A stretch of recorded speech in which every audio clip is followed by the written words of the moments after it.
حمزہ T V کے معزز دوستوں، میں ہوں حمزہ حمدان اور آپ تمام دیکھنے اور سننے والوں کو السلام علیکم۔ ناظرین گرامی، قرآن پاک میں جس طرح 7 آسمانوں کا ذکر ہے اسی طرح 7 زمینوں کا بھی ذکر ہے۔ سورۃ الطلاق کی آیات نمبر 12 میں اللہ رب العزت فرماتا ہے کہ وہی ہے جس نے 7 زمین اور 7 آسمان پیدا کیا ہے۔ قرآن کریم میں دوسری جگہ پر سورۃ السجدہ میں اللہ رب العزت فرماتا ہے کہ وہی ہے جس نے 7 زمینوں اور آسمانوں کو اور اس کے درمیان سب کچھ کو صرف 6 دن میں پیدا کیا ہے۔ دوستو، سوال یہ پیدا ہوتا ہے کہ صرف 6 دن میں یہ سب کیسے پیدا ہوئے؟ اتنا بڑا نظام 6 دن میں کیسے بن سکتا ہے؟ 7 آسمانوں کے معنی کیا ہے؟ کیا اس کے معنی ہے کہ فضا اور آسمان کے 7 تہہ ہیں، یا اس کے معنی ہے کہ جنت کے 7 سطح ہیں، یعنی 7 سطحوں پر اور 7 تہہ پر مشتمل ہے؟ یہ سوال کیا جاتا ہے کہ قرآن مجید میں بیان ہوئے 7 آسمان کے کیا معنی ہے اور 7 زمینوں کا کیا مطلب ہے، اور جدید سائنس اس حوالے سے کیا کہتا ہے؟ یہ سب ہم بتائیں گے اس ویڈیو میں، لہٰذا اس قیمتی ویڈیو کو شروع سے آخر تک ضرور دیکھیے گا۔ اور جتنے بھی حضرات اس چینل پر نئے ہیں تو ان سے گزارش ہے کہ اس چینل کو سبسکرائب کیجئے تاکہ اس طرح انفارمیٹیو ویڈیوز آپ تک بر وقت پہنچ سکے۔ جی تو معزز دوستو، آئیے چل کر موضوع کا باقاعدہ آغاز کرتے ہیں۔ کائنات کے وسطوں تک پہنچنے کے جستجو میں مصروف حضرت انسان آج تک نظام کائنات کے بارے میں طرح طرح کے مفروضے قائم کرتا اور پھر اس وقت کے ساتھ ساتھ انہیں تبدیل کرتا آیا ہے۔ کائنات ایک ہی ہے یا بہت سے کائنات جہان ہیں؟ اس حوالے سے قرآن کریم میں واضح اشارے موجود ہیں جن سے یہ معلوم ہوتا ہے دنیا صرف یہی نہیں جس میں ہم رہتے ہیں، بلکہ زمان و مکان کی اور بھی دنیایں موجود ہے۔ اس حوالے سے آج سائنسدان اسی تھیوری کو سچ ثابت کرنے کی کوشش کر رہے ہیں کہ کیا ہماری دنیا کے سوا اور بھی دنیایں آباد ہے، وہاں بھی ہمارے جیسے انسان آباد ہے، یا یوں کہہ لیجیے کہ وہاں بھی کوئی سعودی عرب، مصر، پاکستان اور انڈیا کی طرح موجود ہے۔ صحیح بخاری اور دیگر کتب سے ایک واقعہ مذکور ہے۔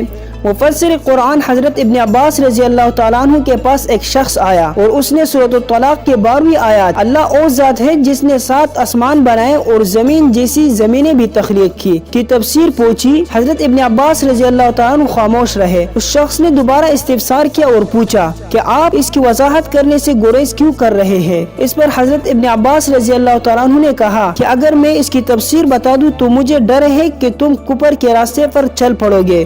اس شخص نے اپنے ایمان پر قائم رہنے کی یقین دہانی کرائی۔ اس پر ابن عباس رضی اللہ تعالیٰ عنہ نے کہا کہ 7 زمینوں سے مراد ہماری ہی جیسے 7 اور زمینیں موجود ہے۔ ہر زمین پر ہمارے پیغمبر محمد صلی اللہ علیہ وسلم کی طرح رسول آئے ہیں۔ حضرت آدم کی طرح وہاں بھی آدم، نوح کی طرح ان زمینوں پر بھی نوح، ابراہیم خلیل اللہ کی طرح وہاں بھی ابراہیم، اور عیسیٰ کی طرح وہاں بھی عیسیٰ مبعوث ہوئے ہیں۔ روایات کے مطابق سوال پوچھنے والا شخص اپنے ایمان اور اسلام پر قائم رہا اور اس کے بعد اس نے 68 سال مزید زندگی بھی گزاری۔ جو سوال آج سے 1400 سال پہلے حضرت ابن عباس رضی اللہ تعالیٰ عنہ سے قرآن کی ایک آیت کی تفسیر کی بابت پوچھا گیا تھا، آج سائنسدان اس کا جواب سائنسی طریقے سے دریافت کرنے کے لیے سر جوڑ کر بیٹھے ہیں۔ یورپ میں کام کرنے والی آرگنائزیشن برائے نیوکلیئر ریسرچ یا سن نامی ادارے نے کچھ عرصہ قبل کائنات کی وجود کو ثابت کرنے کے لیے 27 کلومیٹر طویل سرنگ میں ہائیڈرون کو باہم ٹکرانے کا تجربہ کیا،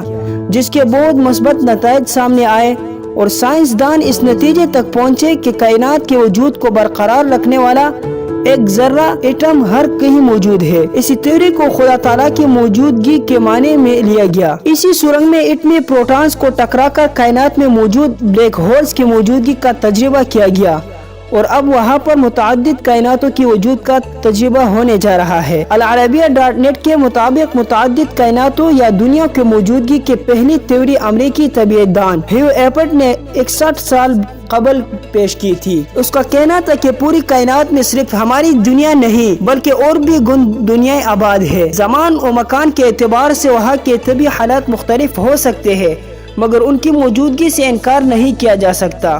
حالیہ تحقیقات نے بھی اس مفروضے کو کافی حد تک درست ثابت کرنے میں مدد کی ہے۔ حال ہی میں امریکہ کے ماہرین نے مشاہدات سے اندازہ لگایا کہ زمین جس کہکشاں میں واقع ہے، صرف اس کے اندر تقریباً 40 کروڑ ایسے سیارے پائے جاتے ہیں جن کی طبعی حالات زمائی زمین سے بہت کچھ ملتے جلتے ہیں۔ امکان ہے کہ ان کے اندر بھی جاندار مخلوق آباد ہو، یعنی زمینیں بھی ساتھ پیدا کی گئی ہے جیسے کہ تنظیم وغیرہ کی حدیث میں ہے۔ ان میں 5 احتمال ہے کہ نظر آتی ہو۔